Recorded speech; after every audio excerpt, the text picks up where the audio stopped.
Hi everybody, it's Anna from the Richland Community Library here with a Take and Make Craft video tutorial. So the way that the Take and Make crafts work is if you registered ahead of time, you would have secured a Take and Make craft kit that includes all of the items you're going to see in the video today.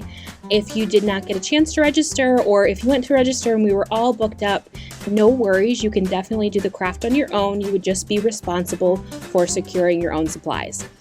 So before we begin, if you take a look in the description box of the YouTube video, you will find the applicable links for items to help you out with this craft, including written instructions, as well as where you can get the items if you don't have a kit or if you'd like to recreate this after you've used your kit. So today's craft is going to be travel banks. To get started, we're going to go over what's going to come in your craft kit. So of course you're going to receive one of our mason jars. You are also going to receive a foam brush and some Mod Podge, as well as a map. You're also going to receive a tag and some twine. And the supplies that you're going to need that are not included in the kit is just a ruler and some scissors and possibly a pencil. All right, let's get started. So you're going to take your map, and we're going to cut off the top and bottom.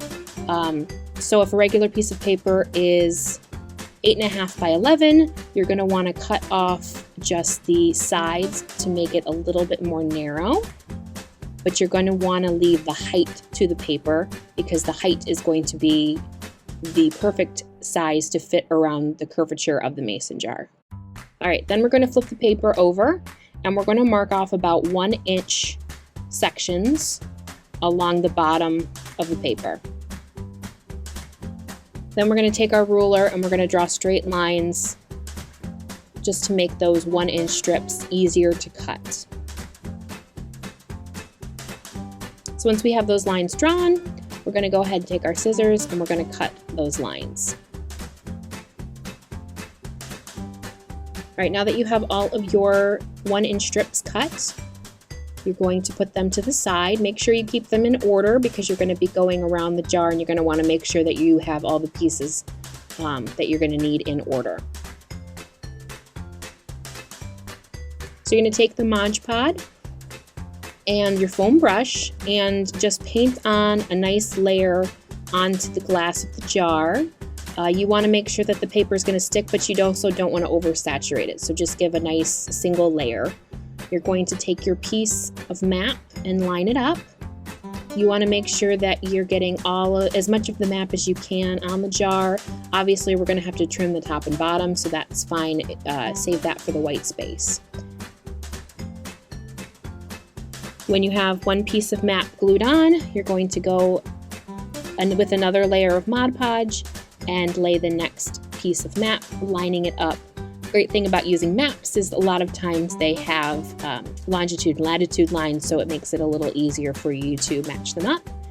Make sure to paint a layer of Mod Podge on the edges to nicely secure them. If it's not perfect, it's okay. Trust me, this is the first of many layers of Mod Podge that you're going to be using on this craft. So just continue around the jar laying your map and painting a layer of Mod Podge on top and on the corners and edges of the pieces.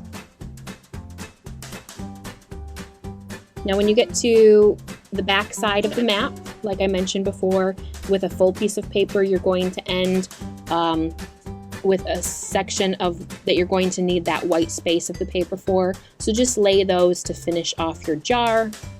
If you are using a bigger map, you might not need the white pages, but if you're using the printed one on a sheet of 8.5 by 11, you're going to end up needing the white space at the very end. So you're just going to go through with your scissors and trim off the top and bottom. The rim of the jar actually acts as a really nice line to set your scissors and just follow. I've also noticed that if you put your hands in the top of the mason jar and rotate it that way, it's a lot easier and less messy on your hands because you're not touching the glue on the outside of the jar. Once you have the rim of the glass trimmed, you're going to go through and take some more Mod Podge and you're going to actually secure the edges at the top. I usually just go in there, put a little bit with my foam brush, and then brush the paper down to kind of secure it.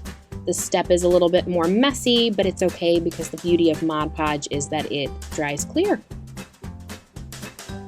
All right, the next step after you've secured the rim of the glass is you're going to trim off the bottom and repeat the same thing you did with the top by taking your Mod Podge, your foam brush, putting a little bit of glue in there, and then pressing down the paper so it sticks.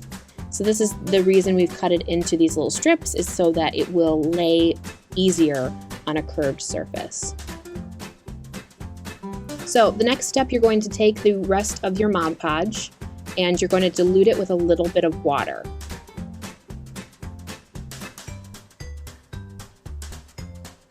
Just a little bit. You don't want it too runny. You just want it to be a little bit runnier than your original texture. So now you're going to take your jar, and with the watered down Mod Podge, you're just going to give the entire thing a nice clear coat. This is a good chance to seal any more edges, as well as make a nice sheen to the outside of your jar.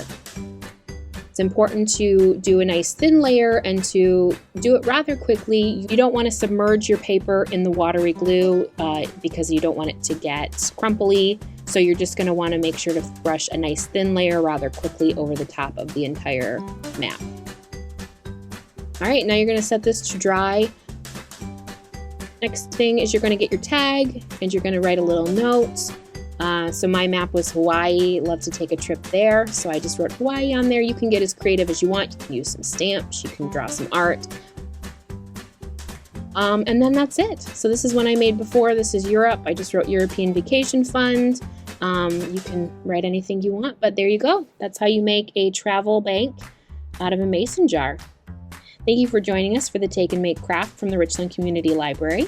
Stay tuned, keep your eye out for more Take and Make crafts, and have a good day.